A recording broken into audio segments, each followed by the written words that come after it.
We choose to go to the moon in this decade and do the other things, not because they are easy, but because they are hard.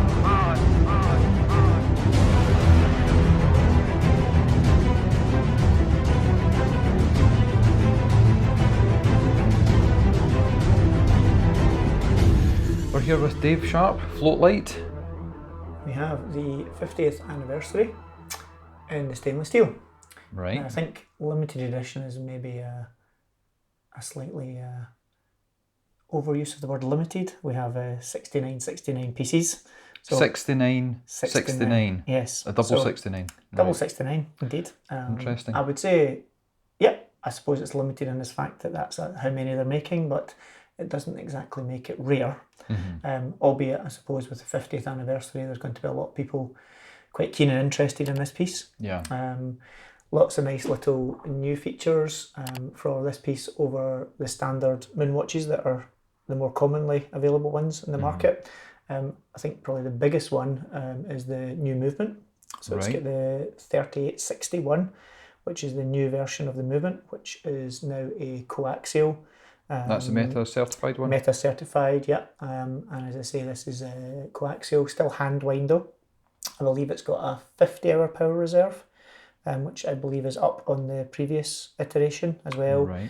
Slightly more modern finishing and kind of more modern technology used in the movement of this, which is the latest version.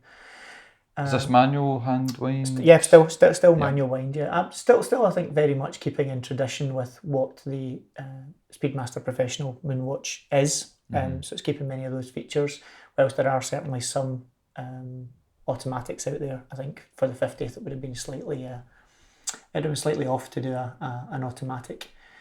One thing that I noticed compared to the pictures is, and I'm just moving it slowly in the light so that you can see, is there's definitely a two-tone in the dial. You've got the kind of centre section and a kind of slate grey, albeit I'm colourblind, so it might not be that slate grey, but It's actually green. Okay, perfect. With a nice red bezel on it. Well, if I reach over to the side and then reach around, Dave, I can bring an extra light in. So let's see what we can do here. If you want to tilt that this way. Yep, so if I tilt it that way. You can see the two-tone nature. Yeah. Obviously you've got the gold indices and you've got the gold on the bezel, and if I slowly turn it around you can see that the bezel itself is gold. Now, something to bear in mind here is this is not the OE strap that you've got here. No, I think one of the things that a lot of people certainly commented on is they loved the idea of the new bracelet, or when I say new, it's kind of modern bracelet which very much had a kind of vintage style to it. Yeah. I'm typically not particularly a fan of bracelets in general, and the first thing I do is typically change them. I'm a big fan of the Cordura style Snoopy straps. As you can see, this is the strap that is used originally on the Snoopy, and I love these straps. They're great, they're really comfortable, they wear well, they always look good, and I typically change it. I actually changed it there and then when I got it. And you can get these from any boutique. Yeah, I think it's become such a popular item, to be fair, with most people who are into their Speedmasters. A lot of them change these straps now. It's ridiculously expensive for what it is, but they're not ridiculously expensive. I think they're about 180 quid for the strap, which is a lot for not Rolex money. No, I mean it's not stupid money, but for what it is, it's still a better part of 200 quid, and obviously you need to get the deployant. One thing to say about this is it's very standard in that it's a 20mm lug width and 18mm at the buckle end. Cool. So any standard Speedmaster strap will fit these. Good stuff. And what's the RRP on the watch itself? Oh, you're now putting me in the spot. If I remember rightly, 7,280, give or take, that kind of neck of the woods. It's under £8,000, but it's definitely over 7,750, somewhere in that neck of the woods. That's 7,820, 7,870, something like that. For a legit limited edition with heritage. I think the other nice thing is the case back. Another new feature which hasn't been seen on Speedmasters is an eye lock case back. You see that beside the crown there. Move it slowly. That, I believe, is Omega technology which first started in their dive watches. Right. The idea behind it is it's a screw case back, but it allows you to always align the case back so that when you remove the case back, you can always have the case back. You'll notice that the writing on the case back is aligned properly with the lugs, and that means that you can always line up the case back when you lock it down. So quite a nice feature, especially when you're OCD like me. Yeah, if you want to tilt it this way so we can see that moon print. That way, if we go, there we go. There we are. So you'll see that if you look carefully, you'll see the little crosshairs. So apparently, from what I read anyway, on the photograph, this is based on the photograph that was taken, and you can just see it if you look under that's one. If you see under the O, there's a little black cross, and then if you follow a line down, you'll see another one just roughly in the middle. It was apparently on the cameras that they used the actual little markers were inscribed on the glass, so that they could have reference points when they were taking the photographs. So they've kind of even transposed that across. And that was really useful for all those hoaxers out there that wanted to try and prove things. Yeah, absolutely. Some nice engraving on it. You know, it's I think actually the case back's one of my favourite parts about this watch. Actually, I really like it. You'll see it's got the new. In fact, it's there. Cal 3861. Good. Engraved on there. And if we go back round to the front, the other nice little touches, you'll notice that at 11, instead of having the marker, it's got a little 11 for the signification of the Apollo 11. And then I think probably the most controversial feature of the watch is Buzzy's butt. Buzzy's butt. To be fair, probably not my favourite, probably my least favourite part of the watch is that little sub-register. I get it though, you know, a lot of folk have said why Buzz, and obviously it's that Armstrong, although was first on the moon, didn't actually wear his watch on the moon. He left it in the capsule as a backup timing device, and Buzz wore his, so he technically was the first person to wear the Speedmaster on the moon, and that is actually quite an iconic photo. And when you see the actual photograph that it was taken coming down,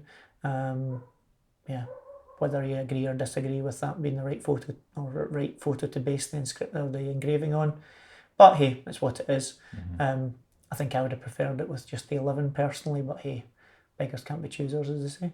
Something a bit different anyway. Absolutely, and actually I think I really like it. I think it's a great piece, and I've seen a couple. There's a few more people that I'm aware of that have got them, who are enjoying them. I think mostly I have them on their bracelet. And I think it's one that we'll see, but yeah, it's a great looking piece. It's really nice. So are these starting to filter through, or are you just a special person? No, I'm definitely not special. I'm special. I'm special, but not in that way. Yeah, my mother thinks I'm very special. Well, she's right. She's not far wrong. These, I think the first of them arrived a couple of weeks back. Not sure whether ADs have had them, but I know that the London boutiques certainly have had a handful each, 4 or 5 each. I'm sure some of the bigger ADs will have had a few as well. But to be fair, if there's just shy of 7,000 of the units, they're going to have to start delivering them relatively quickly in order to get them out there. But yeah, I think there's certainly a few out there now. I know a few of the ADs that I've spoken to, they've got a limited allocation, maybe 5 units.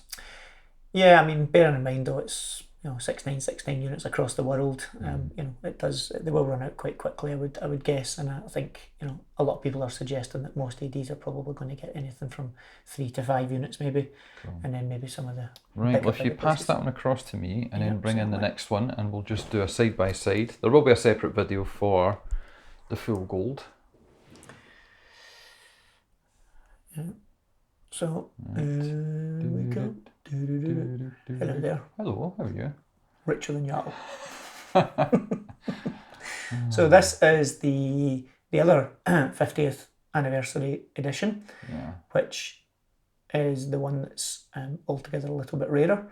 1014, I believe. Well, let's not go into too much detail because that one's going to be for the next video. Okay, I'm for the next video. You just shuffle off. Goodbye. Right, you can put this on because this is yours, and thank you. I'm a Rolex man, so I can't touch that for too long. It's getting gangrene.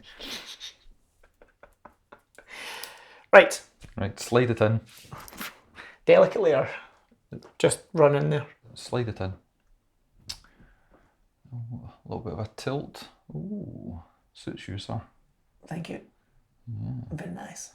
It's a lot nicer in person, and it actually does look good on that Cordura strap. I agree. I mean, as I say, I love those straps. I think the only thing I would potentially change is if they did it with a black stitching on it, but I know that on the dark side they do a 21 lug width strap that's very similar, albeit with the black stitching on it, which would have been perfect in this, to be honest. But beggars can't be choosers. Indeed. So there we are. Anything else you want to mention about this release? If you like it, you like it. If you don't, you don't. I don't think anyone should be buying it on the basis of it suddenly becoming an investment piece. There's too many of them out there, I think, to be an investment piece. Well, but previous limited editions, like your Ultramans and whatnot, how many pieces did they release of those? Typically under 2,000. Most of them are anywhere from kind of 9. Usually, most of the kind of mission orientated ones were the year of the mission, so anything, it could be 1968, 1969, 1970, 71, 72, those kind of numbers. So obviously, there's a big difference between 1,900 and something versus 6,900 and something. So because although the Speedy Limiteds, they hold their money, but they don't generally appreciate too much. So I think there's a couple of the ones that are the ones that were super popular. If you've got a mint Snoopy, you could probably double if not triple your money. If you've got some of the Alaska Project stuff, you can definitely double, triple, maybe a bit more if you're lucky if it's in super clean condition. Those ones that disappeared and never saw a shelf of a shop in their life, those ones definitely accrue. But again, it's only worth it someone wants to pay for it or that. But I think the thing with these ones is they will disappear because it's not going to just be Speedmaster fans that are going to go for this. It's if you're into Apollo, if you're into space, if you're into anything of that ilk, I think this is going to go to that type of person as well. Extreme close up. Look at my paper thin skin. You're peely wally, so you are. Milk bottle. Right, if you want to slide that forward a little bit just so it's more in frame. There we go. Yeah, that's good. Little roll of the wrist. Perfect. Well, there you go. I'm glad you finally found the time. Oh, extract the fist. I'm glad you finally found the time to come over and see us and show us this lovely piece. Gotta keep it keen, Rikki, You do indeed. That's it. Loop up next time, big man.